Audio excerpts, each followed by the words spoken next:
Hello, and welcome to what I hope will be some useful information for anyone thinking of getting into luxury watches and aren't sure what to go for or where to get them.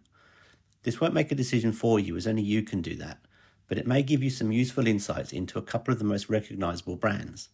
I won't go into any technical details for these, as there are plenty of videos out there by people far more qualified than I am.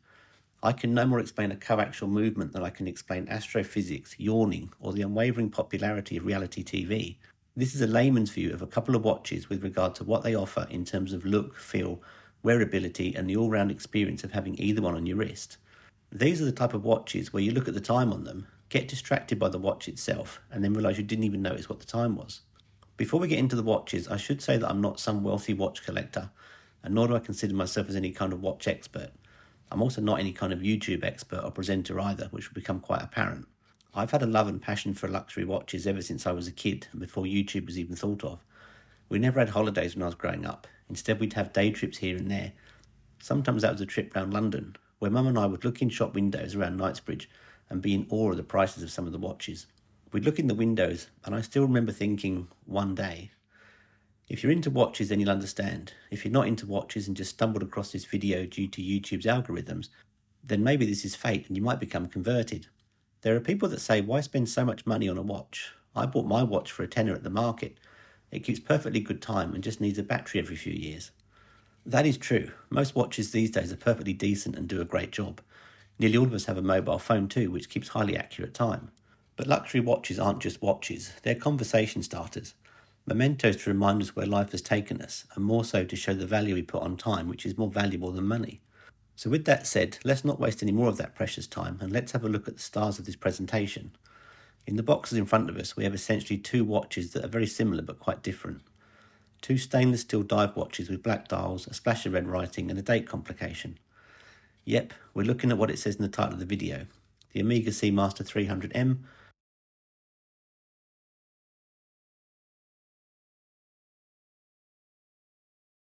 and the Rolex Sea Dweller SD43.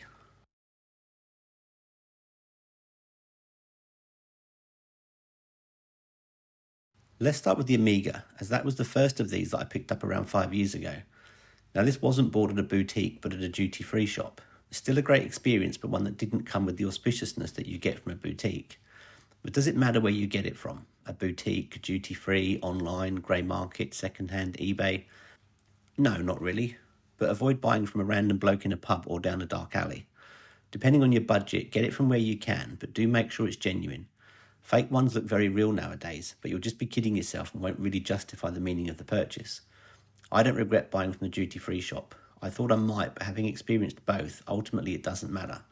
It's also worth saying that there is nothing wrong with shopping around, especially for fun stuff.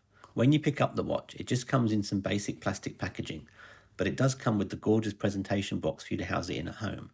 Unless you have a watch winder, in which case it may spend some time in there, and that's if it's not on your wrist, which is where it should be. Don't buy these for special occasions. Every day should feel special, so wear them and enjoy them.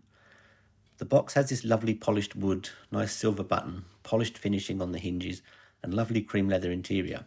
Suitable housing for such a watch. This almost feels like you've bought a fancy box and got a free watch with it.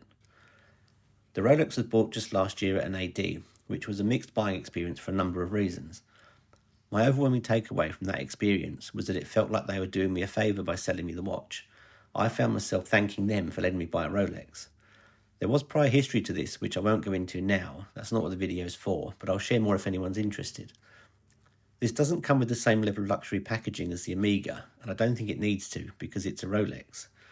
I should probably say at this point that ever since those window shopping days in London with Mum, it was Rolex that stood out, which probably planted some seeds of unconscious bias in me. If I ever saw someone with a Rolex on, I'd find myself staring longingly and admiringly at it. So this watch comes in the iconic green coloured box with the crown logo that we all recognise, the smell of the leather and the suede interior. Things get a bit snug in there, but it does the job. From a packaging perspective, it's a win to Omega on that front. Let's get them out and have a look over each and some of the obvious features. Starting with the Omega again, there are a couple of things that not everyone agrees on. First up, there's the helium escape valve. No, it's not overly needed for most people, except divers of course, and perhaps it could be better integrated into the design. And then there's the wave dial etched in the face. Not everyone is a fan, and perhaps it can make the face look a little busy. Personally, I love both of these features. The escape valve is one of the Omega's distinguishing features. One quick glance, and without even seeing the face, you know what it is. As for the etching, that dial to me is stunning with some high quality finishing, and in the sunlight it's glorious. These do also come in other colours, so decide which one suits you and go for it. I just seem to be a sucker for a black dial with red writing. Around the back is the crystal case back, so we get a peek at the movement. You can see the balance wheel beating away nicely in there, with those other shiny bits and pieces and some of the jewels too. The bezel is clear and bright on that ceramic inlay, with that smooth design and polished finish. It can sometimes be a bit tricky gripping the bezel to turn it, but nothing too bad. There's a James Bond version with a luminous bezel that looks fantastic. I also like the Omegas with the funky fun stuff on the back, the Snoopy and the Bond version with the animated case back. Look those up online and see what you think. The bracelet is really comfortable, and I do like the micro adjuster. That's really easy to use and does come in handy.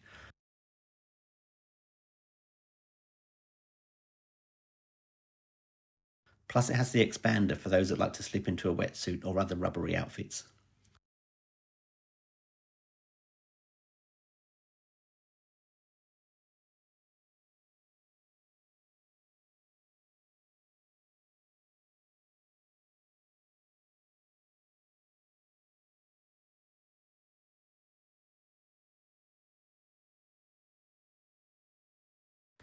Putting it on, buckling it up, and there it is, an amazing feeling. Omega and all its heritage sitting on your wrist. It wears fairly thin for a watch that has such a substantial feel to it, and it also doesn't feel too heavy for such a capable and solid unit. You can wear this with anything, smart or casual, and if you're anything like me, you'll feel pretty special when you wear it. It gives you a little confidence boost, knowing you have something so splendid on your wrist. It'll remind you that things are going alright, even during those times where inevitably things go a bit sour, as they can from time to time.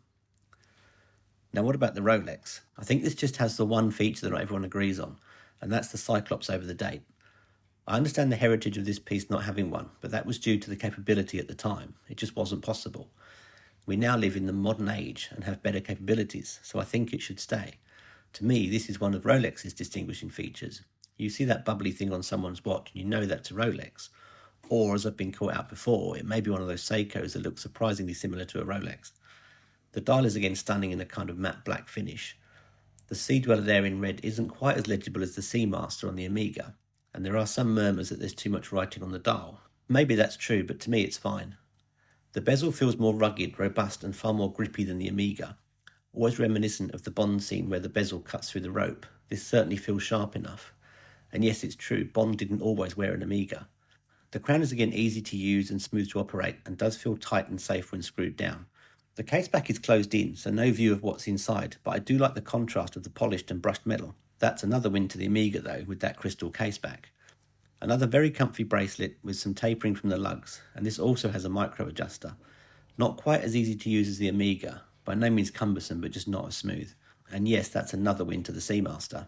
What it does have though is that clasp. You close that and you see the crown emblem as a reminder that you're wearing a Rolex. Again, you can wear this with anything, I think anyway, smart, casual, whatever. Part of me thinks this is almost like the Emperor's new clothes. You could wear just this to the shops and nothing else, and people will look at you and think, oh, they're wearing a nice watch. But that's probably more to do with my obsession with Rolex though, and no, I haven't tried it. Not yet anyway. Now that could make for an interesting YouTube video. The Rolex wears slightly bigger than the Omega and does feel slightly more substantial, and I guess it should to accommodate the extra 900 metres of water resistance. Not that these watches will ever likely plunge to depths of 300 or over 1,000 metres, and if they do, I certainly hope I'm not attached to them when they do that. In reality though, these two are very similar in size and weight, 175 grams for the Omega and 182 grams for the Rolex. Side by side, and we're looking at some very fine timepieces. Feel free to pause the video here and stare at them both and make your mind up which you prefer, but it's not easy, is it?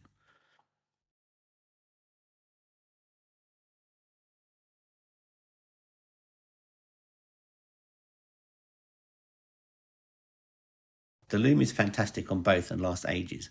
I think I do prefer the blue of the Rolex, but I also like the different colour used on the minute hand for the Omega. The Rolex does give a super reflection off the Rehort though, if that's how you pronounce that bit around the edge of the face there.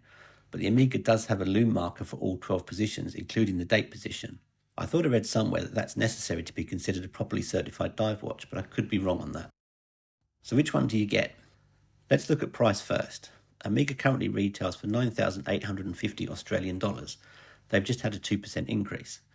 The Rolex, however, comes in at an eye-watering 21,250 Australian dollars, That's more than double the Amiga and up 8% on its previous price.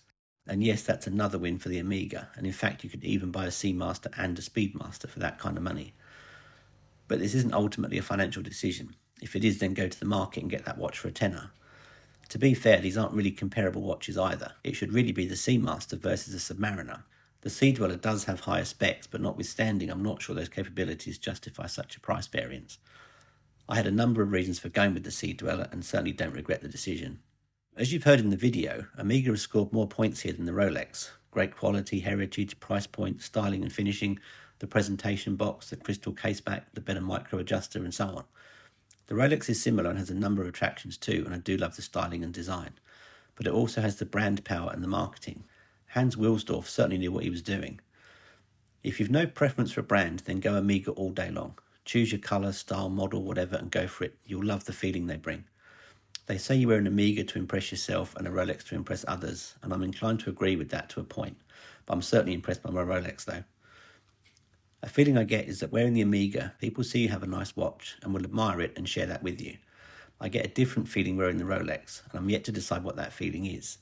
It feels more like a beacon on your wrist. It feels more noticeable. But again, maybe that's just me in the days when I'd see them and stop and stare. People will notice the Rolex more and may or may not say something. They'll certainly be thinking something though, and those thoughts may be positive or negative. My advice for what it's worth though is not to settle. If you are caught up in the Rolex hype and want one, then keep saving and waiting until you can get one.